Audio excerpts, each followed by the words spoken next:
Hi, I'm Jeff Magee, and this is Performance Tip number 5.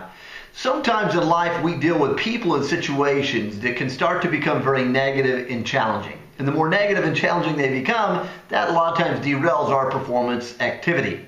The negativity index, a simple little L grid, gives you and I a way to mentally and physically look at any situation and any person and quickly remind ourselves what we should be doing versus what we might be doing.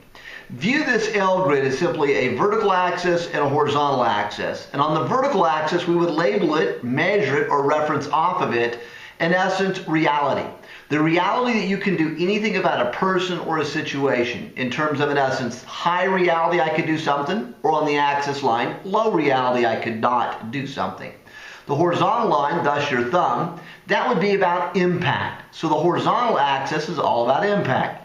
If I were to deal with a situation or person that is rising to the level of being negative and difficult, what would the impact be if I could do something? Would it be low and therefore no impact?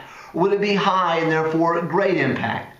So by looking at these two vertical and horizontal axis lines made by that old L grid of your hand, you could view it as high, middle, and low. Same thing, low, middle, and high. And therefore that middle point reference zone, or if you were to make a mathematical skill out of it, 0, 5, and 10, and 0, 5, and 10.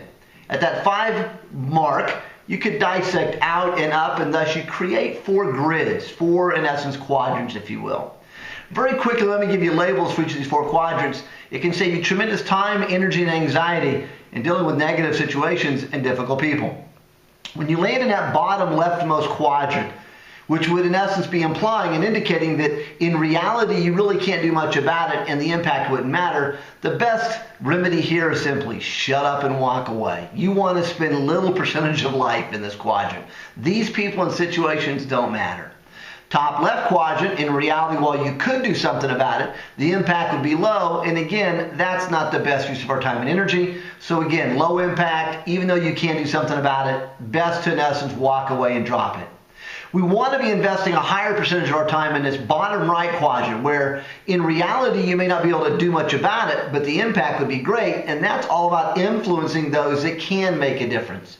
And ideally where you and I want to spend the majority of our time in life is in those quadrants of top right space, which implies in reality you can do something about it and the impact matters.